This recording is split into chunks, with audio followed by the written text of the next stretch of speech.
Well, Israel and Lebanon's militant group Hezbollah have exchanged near daily fire since the war in Gaza began nearly 9 months ago.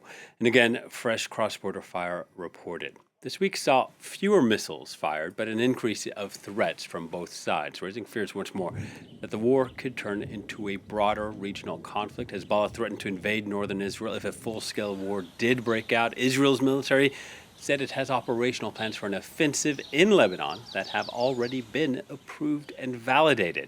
For more, let's speak to our correspondent in Beirut, Rawad Taha. Hello to you, Rawad. What can you report for us in terms of what's been going on the border between Lebanon and Israel the past few hours?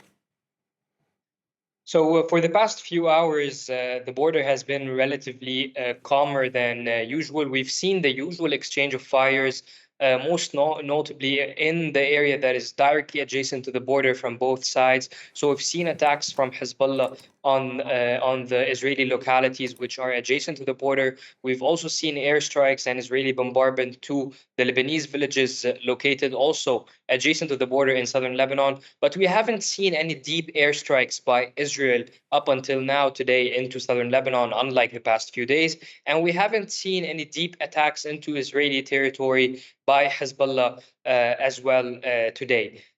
However, yesterday on Thursday, we've seen Israel claim responsibility for assassinating at least one Hezbollah commander in a precision airstrike, and this has been the case for the past month. Israel has assassinated using precision airstrikes a number of Hezbollah either operatives or commanders. The numbers of those lost for Hezbollah in this war are more than 370 fighters, including a number of top-ranking commanders. On the other hand, we've seen Hezbollah launching deeper attacks into northern Israel shortly after such assassinations occur.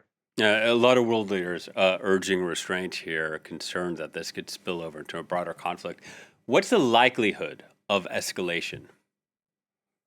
Now, we know for a fact that Hezbollah has made it very clear over the past few days that it is not seeking a full scale war with Israel, and that the current confrontation between the two parties is directly linked to what's going on in Gaza, the Israeli war in Gaza after the start of the confrontation in October 7th, when Hamas invaded Israel.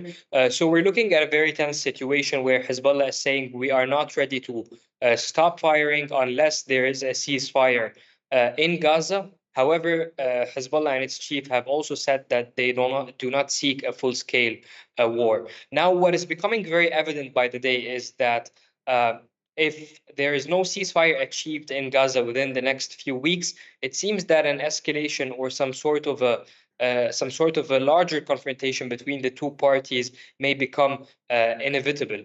However, when we compare southern Lebanon to Gaza, we're talking about Hezbollah and not Hamas. We're talking about a much larger number of fighters, a much larger accessibility to hundreds of thousands of rockets and also drones. So this may potentially turn into a much larger conflict if there is no diplomatic solution within the next few weeks, despite the fact that the Americans have been working with the two parties, and in particular through a special envoy to this conflict, Amos Hochstein, who previously brokered a maritime border agreement between Lebanon and Israel onto limiting this confrontation, unsuccessful until today.